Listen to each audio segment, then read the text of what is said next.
Hi, welcome to this part of my review featuring the Gemknight RPG.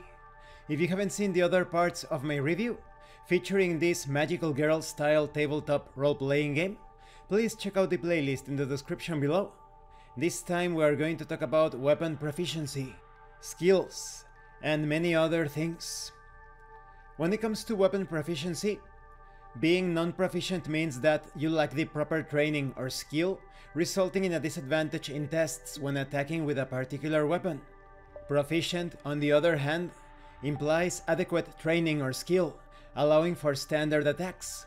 Reaching mastery in a specific weapon, or in case of unarmed combat, a particular fighting style, grants advantage in tests when attacking. Therefore, you can say that the art of combat can be divided in 3 proficiency levels: non-proficient, proficient, and master. These levels apply to certain weapon groups, but one can only reach mastery within a select few weapons. The weapon groups are unarmed, light melee, heavy melee, and ranged. Choose one group to become proficient in, and select a specific weapon for this group to master. Your Gemknight will be able to summon the weapon of their choice upon transformation, with the ideal weapon being the one they have mastered. Get creative with your weapon choices and don't be afraid to choose unique weapons within a group.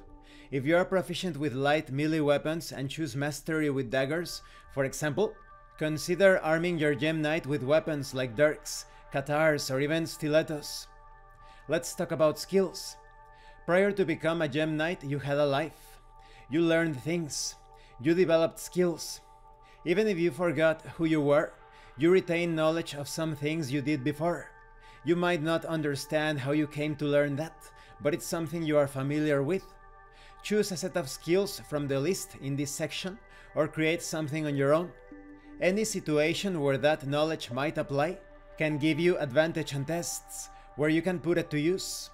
So you have skills such as biology, chemistry, disguise, finance, music, occult, photography, physics, teaching.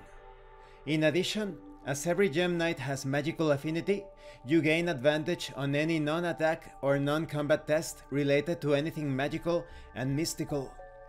You have the optional rule of montage sequence. This pretty much allows the Gemknights to collaborate and prepare for a conflict in a fun, visual, and concise way, using their skills to gather information, support each other, and generally pursue their common goals in the adventure. So this is perfect to represent those anime moments when they are preparing for a big fight, or carrying out some sort of research, or preparing for a party, and you have this musical montage.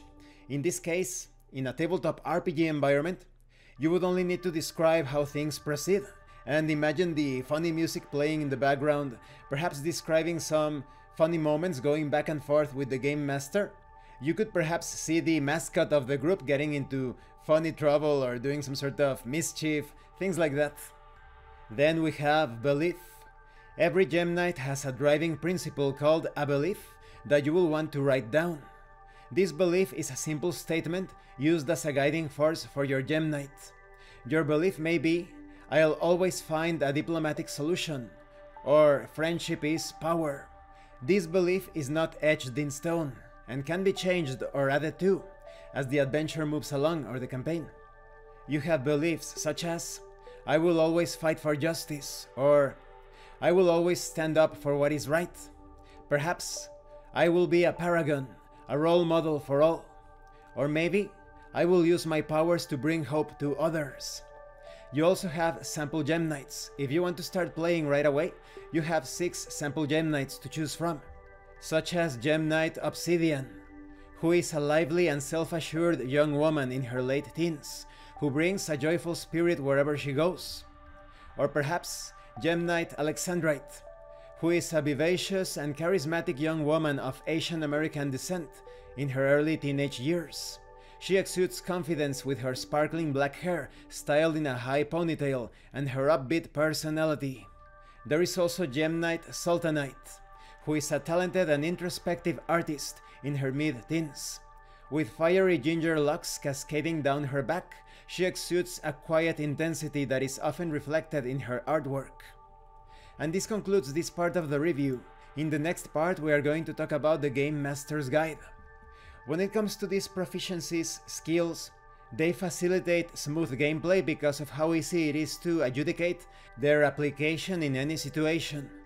I also like the beliefs.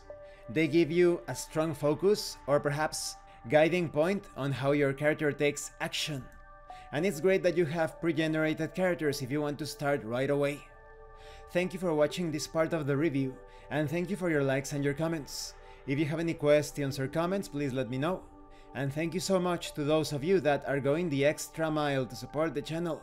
If anyone else wishes to further support the channel, the information on how to do that will be in the description below. And remember, it is better to roleplay and fail in character than not to roleplay and fail as a player. Once again, thank you, and see you later.